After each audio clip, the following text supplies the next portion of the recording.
Hey Keepers, what do you say? What do you know? This is the Keeper coming at you from the man cave.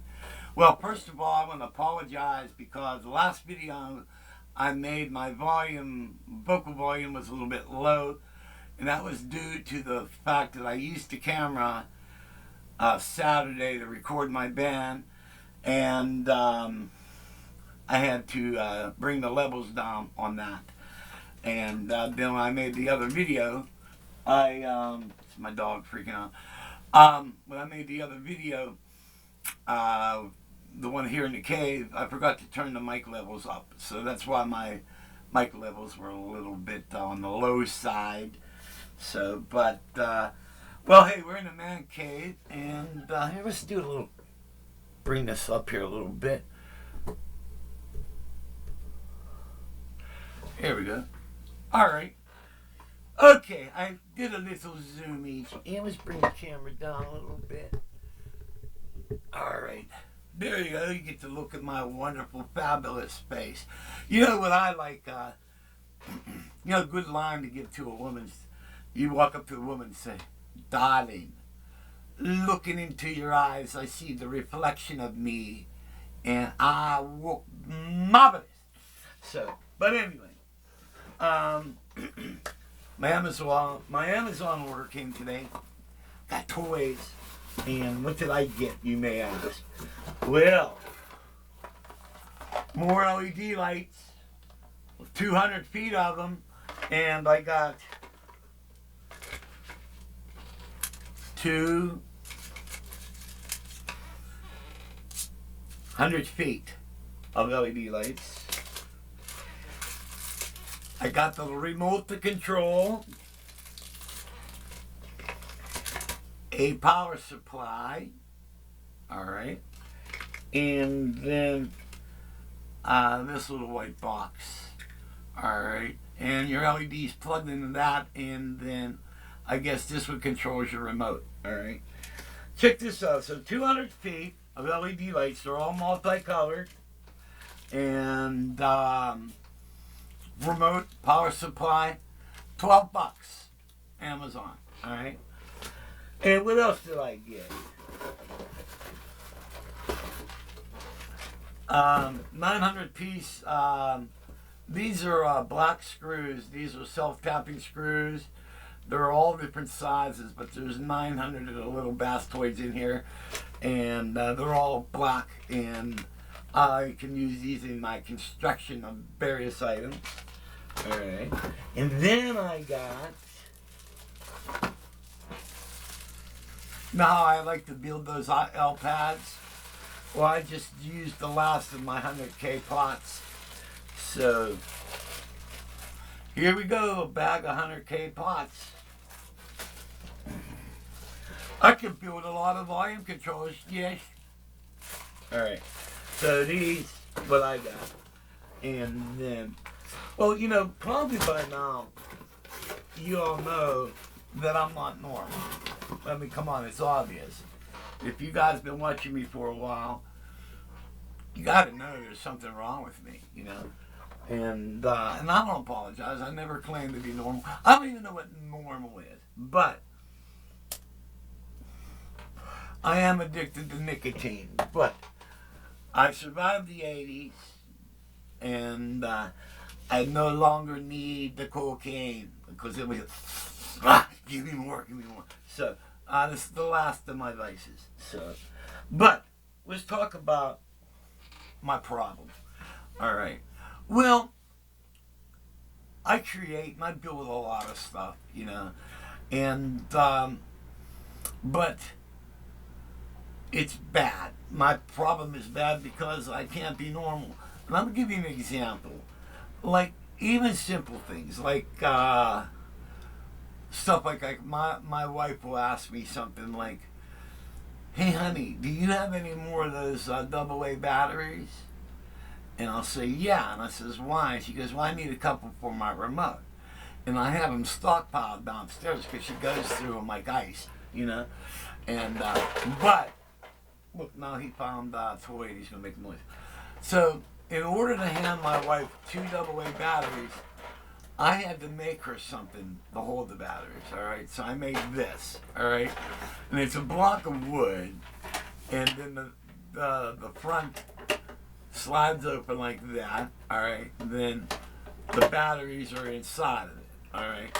And I call this the Everfresh container, all right?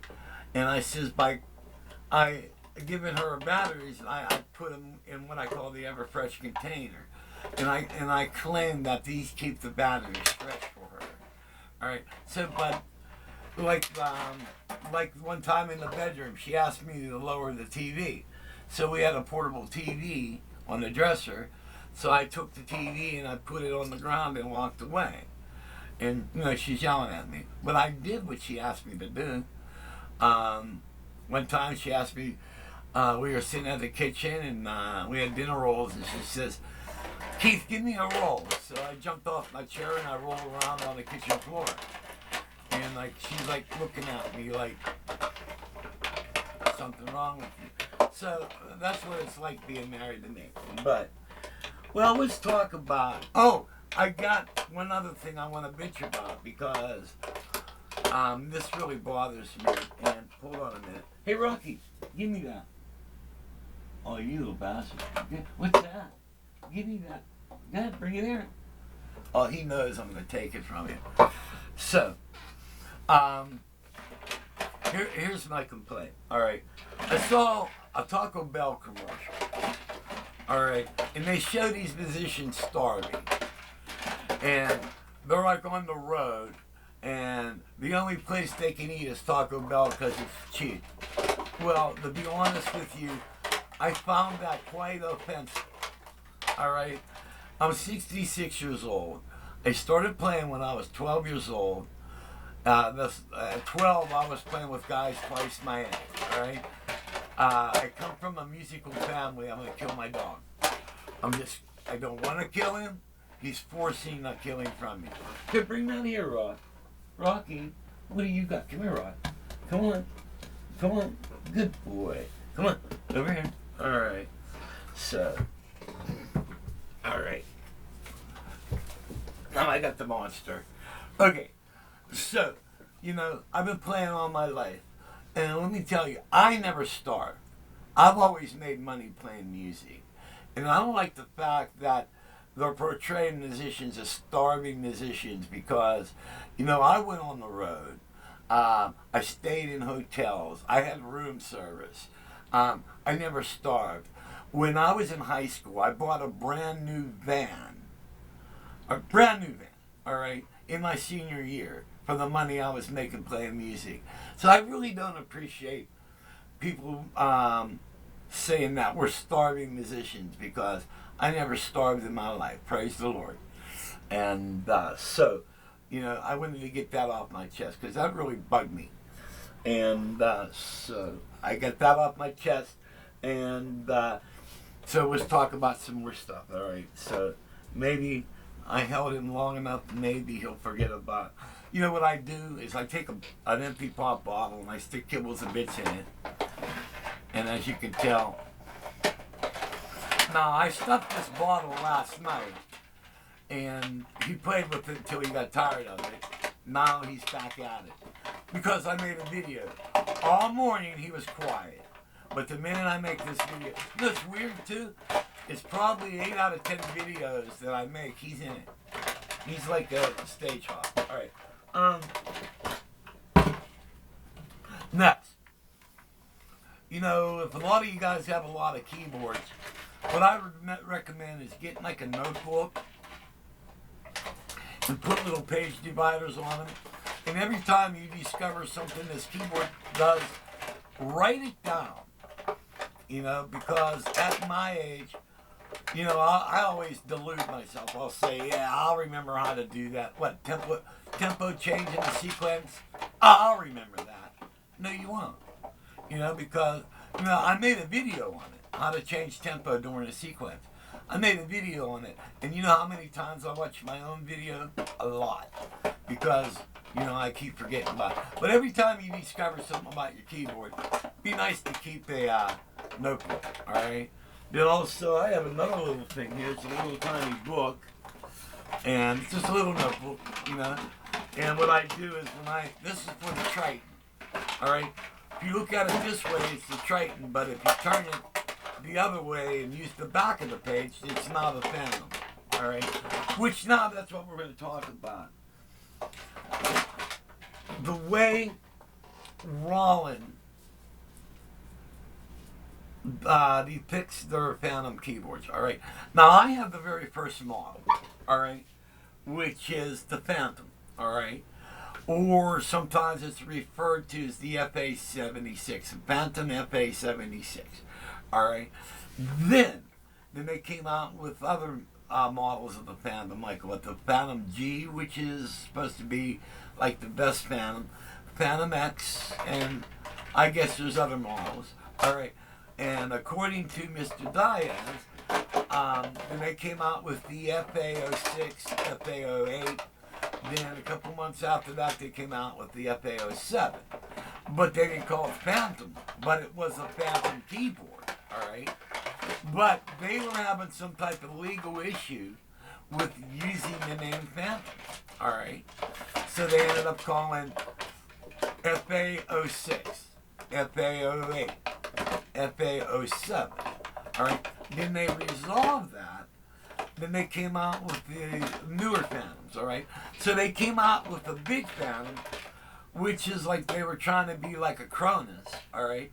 So this big Phantom cost like $5,000, and I played one and I wasn't impressed with it. A, I didn't think it sounded good, and B, it was a son of a bee to get around on, all right? Then they came out with the lower priced Phantom. What are they, Phantomos or whatever? A bunch of you have these. My buddy Tom, I think he has two of them. He has the an 07, and, he has a 73 or 76 and an 88 version of both of those, all right? But, so you got the big model, which is they're still making that, and they were calling that Phantom. Then they got the Phantom. I mean, it's like their naming stuff is really confusing. I don't know whether it's just because I'm an old bastard or what, but it's crazy because when people start talking about Phantoms, you know, we have to get into a discussion, well, which one do you got? You know what I mean? And if you go up on the Rollins site, because I got the original Phantom, and I couldn't find my manual, so I wanted to download a new manual for this, and I'm looking for it. I'm thinking that's the FA-76. It's, in order to get the manual for this, it's listed as Phantom. All right, so it's crazy. So, next thing, have you all created today? Got to create something every day, bros. Whether it's something stupid or what. Now we're going to talk about keyboards, the good and the bad. All right, and so I'm going to set this up here to talk about one of my favorite keyboards, and give me a second to reposition everything, man, and leave three benches in the way here. Alrighty then, alright, and let's go up a little bit, and this bad boy. Hey bros, in my opinion, let's see if this adds a little fun here. Alright. And let's get you over here. Alright. In my opinion, this is one of the best Junos made. Alright. If you go back to the history of the Junos, 1982, they came out with the Juno 6. Okay? And then later on in 82, they came out with the Juno 60. So the Juno 60 was basically the same as the Juno 6, except the Juno 60 has memory and a couple little extra added things onto it. Alright? And then, what was the other one? Oh, then 1984, they came out with the Juno 106. Alright? And then, after the 106, they came out with a really fun keyboard. I had one of these. I actually, when I played with the Vogues, it was one of the keyboards that I took on the road with me, and it was the Juno 2.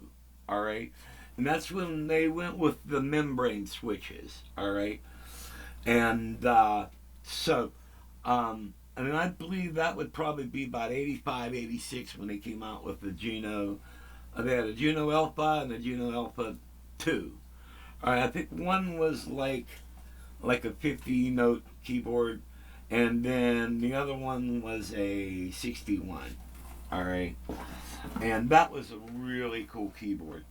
And but this, no, I don't know what the other Junos after the Juno 2 came out with, but this here is the Juno G, and this is one of my favorite keyboards. But the problem with this is the displays went out on this. All right, and it's such a shame because out of all the Junos I've had, and I'm even talking about, okay, I had a Juno Stage, okay, so I had the Juno Stage which I really liked, and I just sold that to my buddy Frank. All right, so the Juno Stage. Then from the Juno Stage, I went to. Oh, they came out with the Juno DI. I didn't have one of those, but the next model they came out with was the Juno DS, and I had the DS, and I believe it was either 73 or 76 note. All right, and I had the Juno DS. I liked it. It sounded great, but it was a bear to get around on. All right, so I wasn't exactly happy with that. Then now they got the newer Juno. What is it? The Juno O or the Juno X, whatever. And what they did was they incorporated, if you wanted to play a Juno 6, you have a button for that. If you wanted to play a Juno 60, you could turn it into a Juno 60. If you wanted to play a 106, you could turn that keyboard into that particular model. All right, and I believe it does a lot of other things, and it's actually one of the most expensive Junos made. All right, to date, I think it's the most expensive Juno. All right, but this G, it's just got monstrous sounds on it. Like the pianos are nice.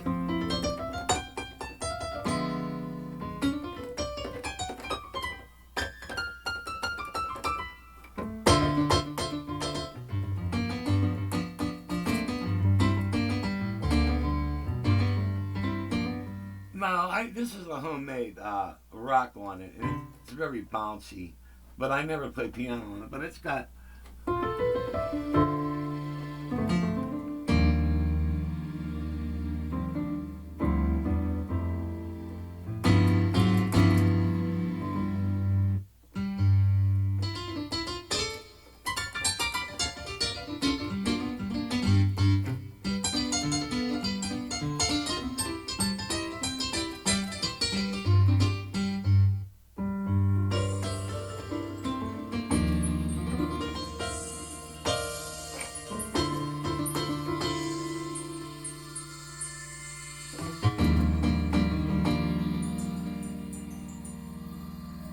And I don't know why none of these Junos share libraries, because the library that's in this thing.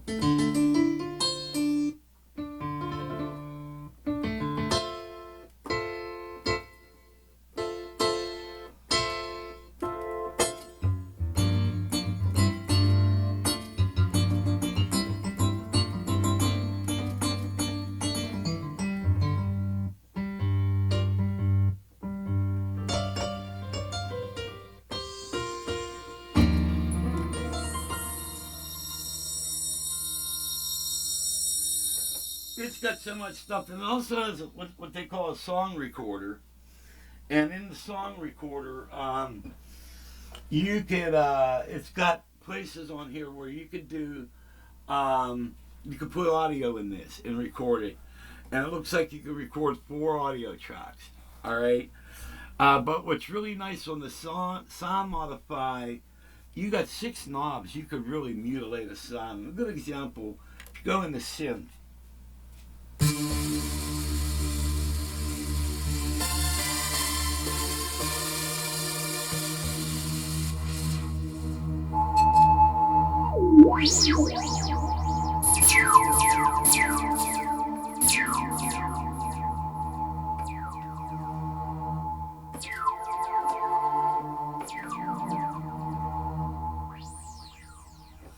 And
it's a monstrous board, and it's got a whole shitload of sounds on it, and I really dig it, and it's a shame that this display is out on it.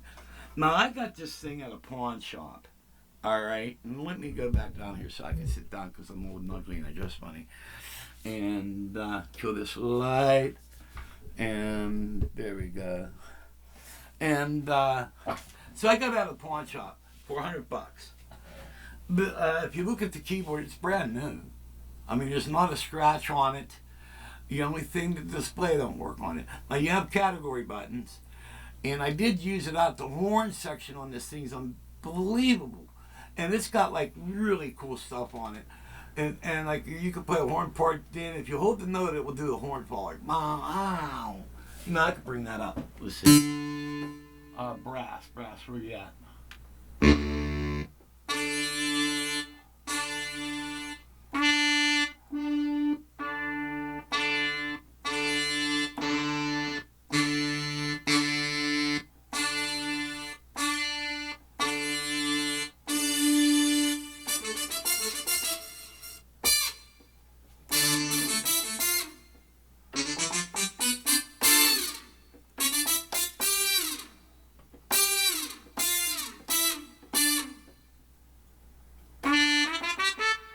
So it's got really great brass in it, and but everything it does well. But it's such an awesome library. And then there's another port of the synthesizer where you can get crazy sound effects. Like I could give you all the sound. None of the movie for Forbidden Planet. I could do all the sounds from that, all those crazy. And so if you go into all the synthesizer, and that's why I keep it, because all those crazy sound effects that it does, it's great. But if I could get a display for this keyboard's so badass, it would be in my rig, because it's got great leads.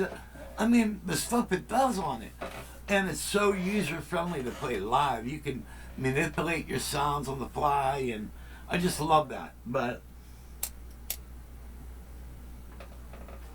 you know, always something. They had another model, I think in the Jupiter line, they had a problem with red glue, and the red glue would melt, and over time it would eat your circuit boards, and it would mess up your contacts for your keyboard, and it would eat certain things in your keyboard. It was like the blob, and so they had a red glue problem, display problem there.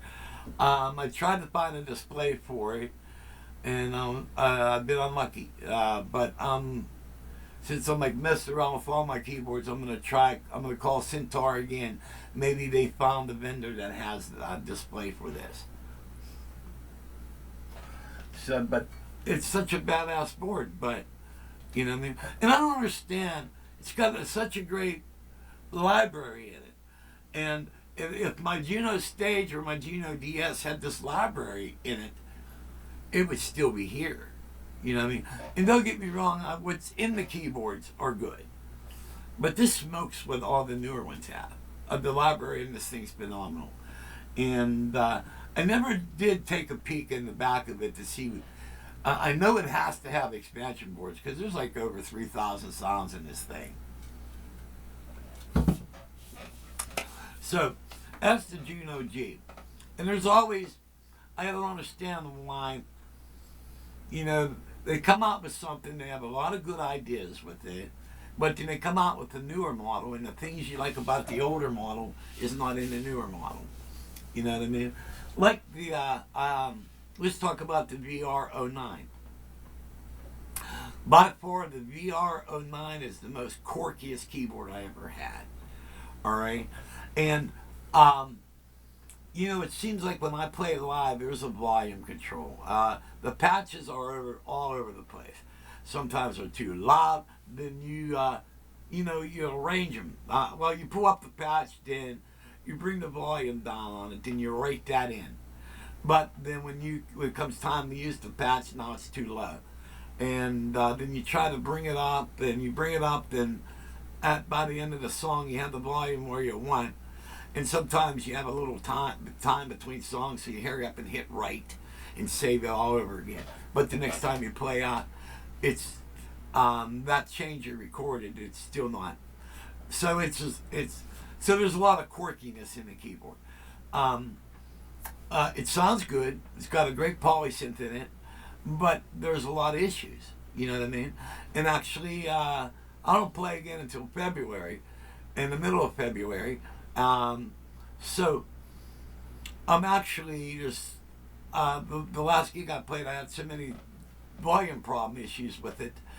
I may go back to use the Chrome EX73 for my organs for the next gig if I don't have these worked out, because you know, all I want to do is play and enjoy myself rather than dealing with issues. All right, and then you got, you know, the original Phantom, which is a beast. All right. Then they come out with some other models that weren't as good. Then they came out with the Phantom G, which is really kicks a lot of ass and really fine keyboard. But you know, there's issues on that stuff. Some of the stuff I'm doing the '80s. Almost all the new keyboards we had Aftertouch on it. Then for some reason they got away from it, and now they give you a keyboard with Aftertouch. Now it's a big deal. It's been around, people. It's been around forever, and you know, like the original Phantom I have here, it's got Aftertouch. Now my Triton Studio does not have Aftertouch. They build a beautiful keyboard and they don't give you Aftertouch. Like, seriously? So, I mean, there's so much different things, you know.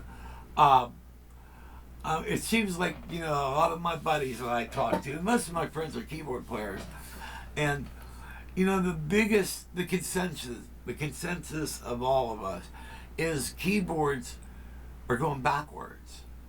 You know, they give you some newer stuff, but some of the stuff that made the keyboards great, they don't put in the newer stuff. Now, wouldn't it be cool now? It's just like, I go back playing from the late 60s to now, all right? Don't you think from that time to now, they would come up with a nice, perfect keyboard, you know? Like the Nords, they do a lot of stuff, and they do a lot of stuff decently. But, A, they're overpriced. B, their quality control is horrible. And C, they're undependable. And some of the Nord guys may try to jump on me, and you can jump on me all you want. I don't even own one, but I had a 6D here for 6 months, and I had an Electro 3. And by the way, the Electro 3, that particular model, it didn't have a problem on it. All right, that was a good keyboard, and the organs in it sounded fantastic. The 6D had issues. You would bring up an organ, it's waiting to be played. You're playing a song, all at once you're going to go up the organ. All at once the organ's gone. You have to turn the keyboard. It would forget its programs. All right. My buddy Danny goes out and he buys a brand new Stage 3.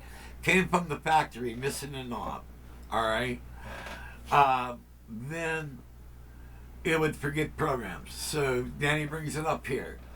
I load I load a new OS into it, which is a brand new keyboard. It should have already had the OS loaded into it. So I loaded a new OS into it, and we still had the problem. But luckily, it did it while it was still in my shop. All right, and so I reloaded it again, and then oh, Danny wanted the white piano. He wanted the large version of the white piano, and so after we resolved the memory buffer issue, we were trying to put the white piano into the keyboard. All right, we had to actually delete 9 programs to fit that piano program in there. Brand new keyboard. What, you don't have the room to add a program? Like, what's up with that? You know, like the Core Chromes, the EXs. Well, they loaded you up on programs because even some of your user banks are filled now. But I still have bank E and F that I can put stuff into. So it's just like I don't have to delete shit to put stuff in. It's a brand new keyboard. How can you sell at a large price, at a big price, sell a keyboard and not give you any memory? Like, really? Right? This is the crap that kind of just torques me off and makes me mad. You know, buying out for what you're paying. You know, you should have a lot of these things, and you shouldn't have issues with a brand new keyboard. So, well, I think this is kind of my video. I'm kind of looking around, and well, let's get into the Chrome EXs. What if you wanted to write? How can I word this? There's one of the issues on the Chrome EX is that, like, say my buddy brings his SD card over and he likes a couple of sounds that I have on my keyboard. Well, I can't just, if he likes, say, 3 sounds I have, all right? So if I wanted to give him those 3 sounds I have, I can't just go on my SD card and just pick those 3 sounds and give them to him. He has to take the whole bank, all right? And so you can't load a separate sound. You have to load the whole bank in order to get the one sound. So what you can do is usually we try to keep a bank open. So what we do is we load that bank in there, and then off of that bank, you can take the sounds and save them into another bank. All right. So we always try to keep one bank open that we can do that. But it's a lot of stuff you have to go through.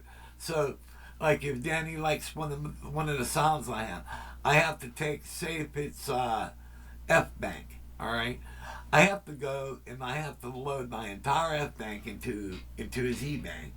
Then Danny can take and save whatever he likes off of that, and then save that into F bank. And luckily he has space for it. All right. These are some of the stupid problems like that. And you would think by now a lot of this stuff would be ironed out, you know. So I don't know, but you know, when it comes down to it, I like a lot of what the newer keyboards are doing, but when it comes down to it, I enjoy the vintage keyboards more. And let's look at that. Most of the people I know are playing classic rock and blues, all right, and they're doing stuff out of the 70s and some out of 60s, 70s, 80s, and 90s. So it's better off using the keyboard that actually these sounds were created on. So, you know what I mean? Well, that's my video for today. I'd like to thank you all for watching. We are going to get to the video keyboards of the 80s. I got a lot more research to do on that. And because I'm going to give you guys pictures and some other surprises. But I hope you guys enjoy this video. If you want to, click like, and it helps my channel. That's about all I got to say. I ask that God may bless you all, and see you when I see you.